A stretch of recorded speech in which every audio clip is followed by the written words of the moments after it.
In this critical analysis presentation, I will be talking about the story Dress of White Silk by Richard Matheson. A little background information about the author. Richard Matheson is the author of many classic novels and short stories. Richard has wrote in a variety of genres, including terror, fantasy, horror, paranormal, suspense, science fiction, and western. In addition to books, he wrote prolifically for television. This is including The Twilight Zone, Night Gallery, Star Trek, and numerous feature films. Many of Matheson's novels and stories have been made into movies, and in 2010, he was inducted into the Science Fiction Hall of Fame. A brief summary over the story, Dress of White Silk. It's about a young girl living with her grandmother after her mother dies. She becomes obsessed with her mother's white silk dress, thinking that it holds her mother's spirit. This creates a kind of spooky atmosphere with her grandmother, who tries to keep her away from the dress.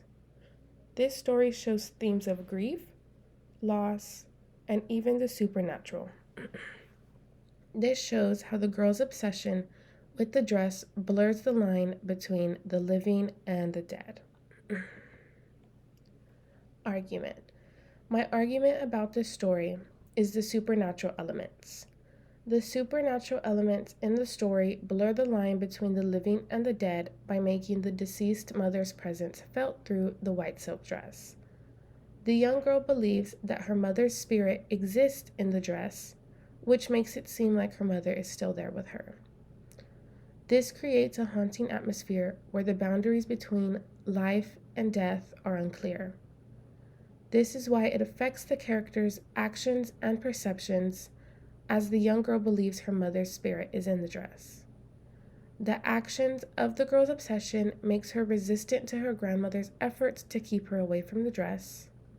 The grandmother, being aware of the dress's creepy influence, acts out of fear, trying to protect the little girl from its effects. This shows how the supernatural presence alters their reality, influencing what they do and affecting how they interact with each other. Lastly, what did I find interesting and why? One thing that I found interesting in the story is the actions from the grandmother. I say this because if the grandmother knew that there was something eerie about the dress, why was she not more stern about telling the little girl to stay away? I get that in the beginning and the end she got her in trouble, but if she knew the negative impact that it was having, why did she keep it? Or why could she not bring herself to talk to the little girl about it? To get her to try and understand that what she's doing and how she's acting is not okay. Even to try to solve the problem of the little girl going into the mother's room and grabbing the dress constantly.